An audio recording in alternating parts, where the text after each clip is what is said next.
पाहूया संजय राऊत यांच्या पत्रकार परिषदेमधले काही महत्त्वाचे मुद्दे. हे खरं आहे. राजकारणामध्ये तुम्ही कितीही एकमेकांवर टीका केली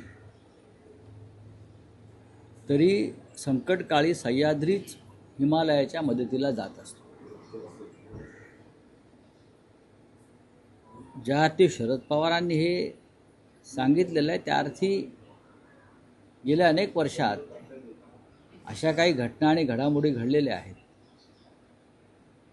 त्याचा सारांश त्यांनी सांगितला. म्हणजे मला तर पूर्ण माहिती आहे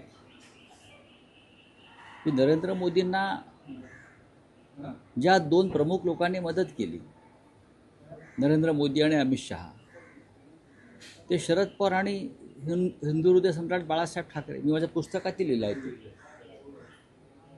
आणि हे वारंवार झालेलं आहे. राष्ट्रीय स्तरावर, आंतरराष्ट्रीय स्तरावर महाराष्ट्रानं ह्या नेत्यांना मदत केली, पण त्या मदतीचे पांग कसे फेडले हे सुद्धा आपण पाहिलं. काही लोक भ्रष्टाचार आणि पैशाचा अतिरेकी वापर करून महाराष्ट्र आपल्या हातात ठेवू इच्छित आहेत.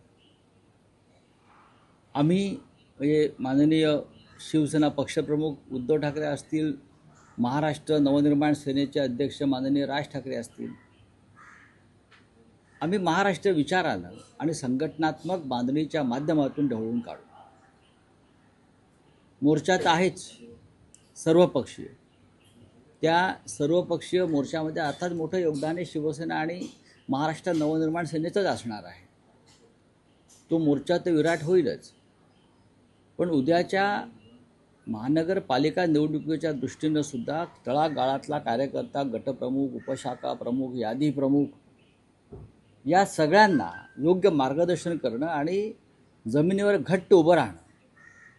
हा जो हल्ला चालू आहे पैशाचा, भ्रष्टाचाराचा, यंत्रणेच्या गैरवापराचा, त्याविरुद्ध शेवटी कार्यकर्ता ठामपणे लढतो.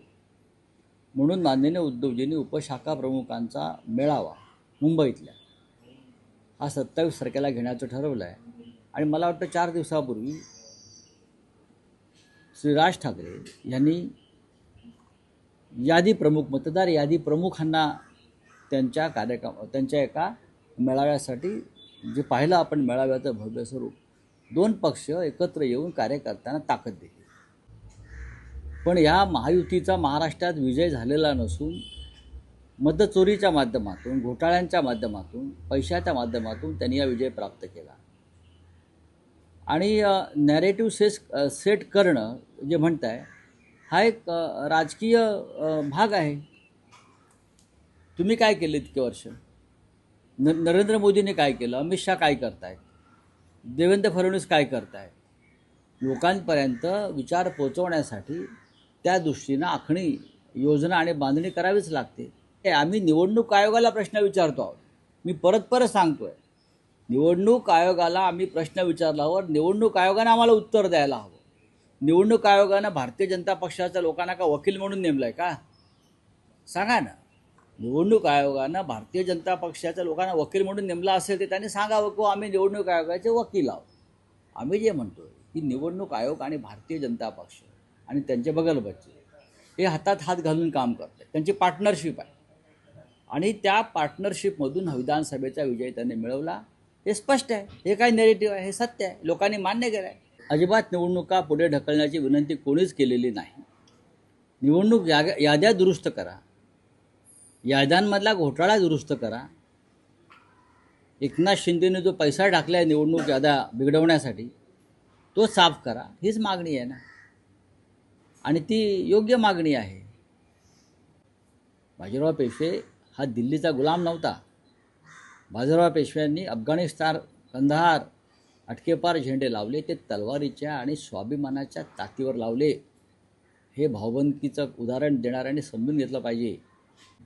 बाजीरावाला दिल्लीचं तख्त घाबरत होतं, कारण भावबंदकीतला बाजीराव किंवा पेशवे हे एकनाथ शिंदेप्रमाणे लाचार नव्हते. धन्यवाद.